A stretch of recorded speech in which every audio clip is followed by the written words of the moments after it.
Hi, welcome to me Priya's kitchen. ఈరోజు Hyderabadi special dish అయిన mutton దాల్చాని ఎలా తయారు చేసుకోవాలో చూసేద్దామా. మటన్ దాల్చా రెగ్యులర్గా కాకుండా మనం దీంట్లో పల్సెస్ని యూస్ చేస్తున్నాం కాబట్టి రిచ్ ఇన్ ప్రోటీన్ అండ్ చాలా హెల్తీ డిష్ కూడా ఇది. వెజిటేబుల్తో పాటు మటన్ పప్పులు అండ్ చాలా హై ప్రోటీన్ అండ్ చాలా యమ్మీ అండ్ డెలిషియస్గా ఉంటుంది. కావాల్సిన పదార్థాలు చూసేద్దామా. ఇప్పుడు మటన్ 1/2 kg తీసుకున్నాను. పచ్చిశనగపప్పు 50 grams, కందిపప్పు 100 grams తీసుకున్నా. సొరకాయ 1, ఉల్లిపాయలు 2, 1 టమాటా, పచ్చిమిర్చి కారంకి తగినంత, కొత్తిమీర, కరివేపాకు, దాల్చిన చెక్క, 1 బిర్యానీ ఆకు, ఎండుమిర్చి, ఇలాచి, లవంగాలు, కొద్దిగా చింతపండు, garam masala, salt, ginger garlic paste, పసుపు, కారం. చాలా సింపుల్గా, చాలా టేస్టీగా, రెగ్యులర్గా కాకుండా డిఫరెంట్గా ఇలా మనం చేసుకుంటే చాలా చాలా బాగుంటుంది. ఇది పులావ్స్తో కానీ, బగారా రైస్తో కానీ, కోకోనట్ రైస్ ఇలాంటి వాటితో దీన్ని కాంబినేషన్గా తీసుకుంటే చాలా బాగుంటుంది. ముందుగా ఉల్లిపాయల్ని, పచ్చిమిర్చి, టమాటాలని కట్ చేసేసుకుందాం. ఇలా అవి కట్ చేసి పెట్టుకున్న తర్వాత ఒక ప్రెషర్ కుక్కర్ని పెట్టుకొని కొద్దిగా ఆయిల్ వేసేసుకొని స్పైసెస్ని యాడ్ చేసుకుందాం. కొద్దిగా లవంగా, బిర్యానీ ఆకు, ఇలాచి, దాల్చిన చెక్క వేసుకున్న తర్వాత ఉల్లిపాయ, పచ్చిమిర్చి, టమాటాలని మనం ఒక్కసారే వేసేస్తున్నాను. ఎందుకంటే ఇవి మటన్తో పాటు కుక్కర్లో మగ్గుతాయి కాబట్టి అన్నీ కలిపి వేసుకుంటే ఫ్రై అయిపోతాయి. ఇలా ఇవి ఒక 50% కొంచెం ట్రాన్స్పరెంట్ అయ్యే వరకు ఫ్రై చేసుకుంటే సరిపోతుంది.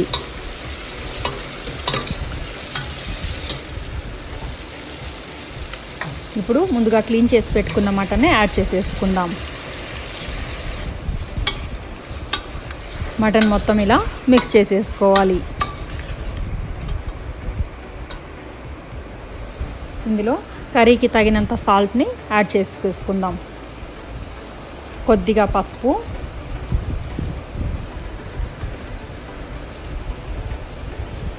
కారం, గరం మసాలా,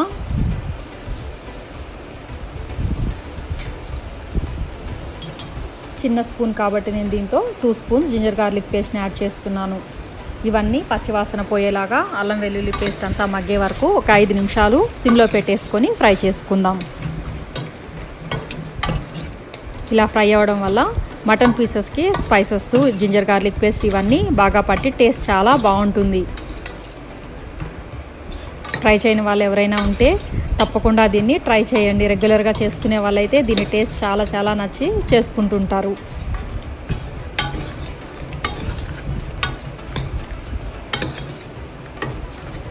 గరం మసాలాలు, పప్పు, మటన్ కాంబినేషన్లో ఇది యమ్మీగా చాలా చాలా బాగుంటుంది. తగినన్ని వాటర్ని యాడ్ చేసేసి 3 విజిల్స్ పెట్టి కుక్ చేసుకుందాం. 60% మనకు కుక్ అయితే ఇది సరిపోతుంది. ఎందుకంటే మళ్ళీ మనం పప్పులు యాడ్ చేసిన తర్వాత మళ్ళీ ఒక 2 విజిల్స్ ప్రెషర్ కుక్కర్లో పెడతాం కాబట్టి పీసెస్ అంతా చెదిరిపోకుండా కరెక్ట్గా కుక్ అవుతుంది.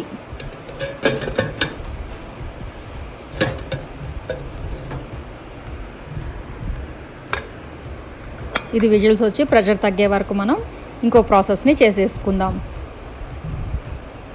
స్టవ్ మీద మరో కడాయి పెట్టుకొని కొద్దిగా ఆయిల్ వేసేసుకోవాలి.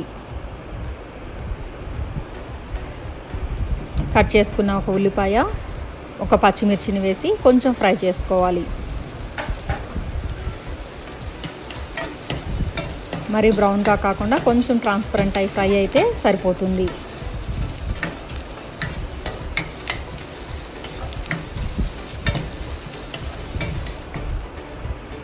నేనైతే ఇందాక చూపించిన సొరకాయలో 1/2 సొరకాయని తీసుకున్నాను. 1/2 kg మటన్ కాబట్టి ఈ క్వాంటిటీ సరిపోతుంది. మీకు కావలిస్తే పెద్ద పీసెస్గా కూడా సొరకాయని కట్ చేసుకోవచ్చు. నేనైతే కొద్దిగా చిన్న పీసెస్గా కట్ చేస్తున్నాను. కుక్కర్లో యాడ్ చేస్తే ఇవి మొత్తం మ్యాషప్ అయిపోతాయి కాబట్టి ఇలా సపరేట్గా బాయిల్ చేసుకున్నామంటే పీసెస్ మనకు చక్కగా బాగుంటాయి కర్రీలో.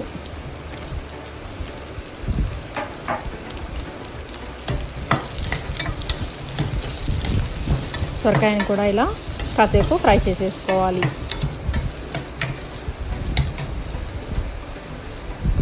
కొంచెం పసుపు, కొద్దిగా ఈ సొరకాయ ముక్కలకి సరిపడా సాల్ట్ మాత్రం వేస్తున్నాను. ఇందాక ప్రెషర్ కుక్కర్లో కర్రీకి సరిపడా సాల్ట్ వేసాం కాబట్టి కొంచెం ఇక్కడ వేసుకుంటే సరిపోతుంది. చిల్లీ పౌడర్ కూడా మనం సొరకాయ పీసెస్ కోసం మాత్రం యాడ్ చేస్తున్నాం, చప్పగా లేకుండా టేస్టీగా ఉండడానికి.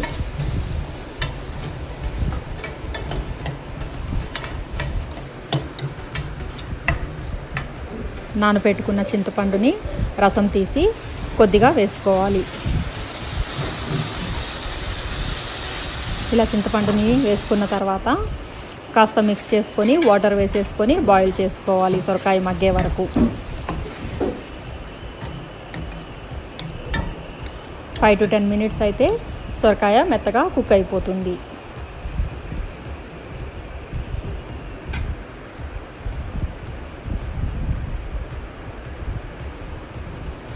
ఇప్పుడు ప్రెషర్ కుక్కర్ మనకు 3 విజిల్స్ వచ్చేసి ఆవిరంతా వెళ్ళిపోయిన తర్వాత ఓపెన్ చేసి చెక్ చేద్దాం.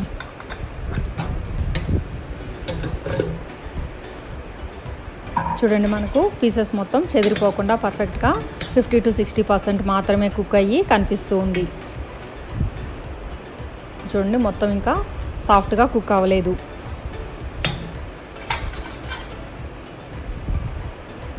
ఇందులో ఇప్పుడు నానబెట్టుకున్న కందిపప్పు, నానబెట్టుకున్న శనగపప్పును కూడా వేసి మరో 2 నుంచి 3 విజిల్స్ పెట్టేసుకున్నామంటే మటన్ మొత్తం పర్ఫెక్ట్గా దీంతో పాటు కుక్ అయిపోతుంది.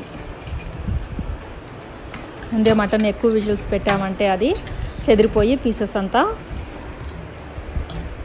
చెదిరిపోయినట్టు అయిపోతుంది. అది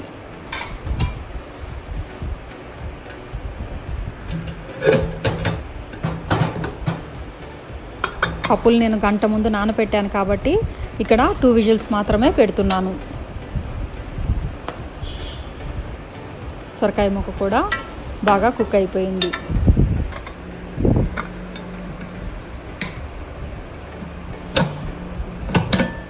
చూడండి, పల్సెస్ మొత్తం పర్ఫెక్ట్గా కుక్ అయిపోయి సాఫ్ట్గా, ఎక్కడ మనకు ఉడకకుండా కనిపించకుండా కుక్ అయిపోయి సాఫ్ట్గా కనిపిస్తూ ఉంది. చూడండి, ఇంకా కొంచెం ఏదైనా ఎక్కడైనా పలు కనిపిస్తే ఇలా మనం గరిటెతోటి కొంచెం తిప్పేసుకున్నామంటే సాఫ్ట్గా మనకు పప్పుచారులాగా కుక్ అయిపోతుంది. ఇది ఇలా మ్యాష్ చేసుకున్న దాన్ని సొరకాయలో కానీ లేదా అది ఇందులోకి ట్రాన్స్ఫర్ చేసైనా సరే ఒక 10 minutes మనం బాయిల్ చేసేసుకోవాలి మీడియం ఫ్లేమ్లో.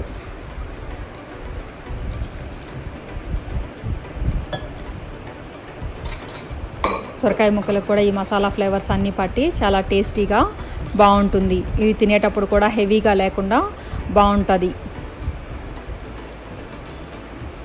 కొద్దిగా సాల్ట్ చెక్ చేసుకొని అడ్జస్ట్ చేసేసుకుంటే సరిపోతుంది. పులుపు ఏదైనా సరే తక్కువైతే ఈ స్టేజ్లో మనం యాడ్ చేసేసుకొని బాయిల్ చేసుకుంటే అన్నీ కరెక్ట్గా సరిపోతాయి.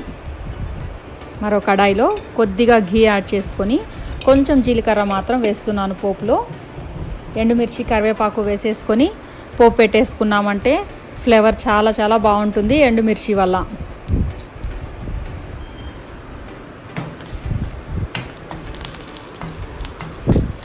చాలా సింపుల్ అండ్ డిఫరెంట్ రెసిపీని తప్పకుండా ట్రై చేసి ఎలా ఉందో కామెంట్ చేయండి. ఇలా బాయిల్ అయిన తర్వాత మనకు కన్సిస్టెన్సీ మనకు పర్ఫెక్ట్గా వచ్చేసిన తర్వాత ఆఫ్ చేసేసుకొని పోపు వేసేసుకోవడమే.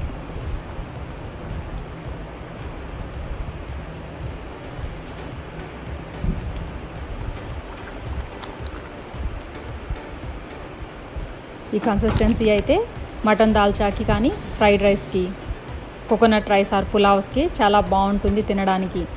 నేనైతే బగారా రైస్ తోటి సర్వ్ చేస్తున్నాను.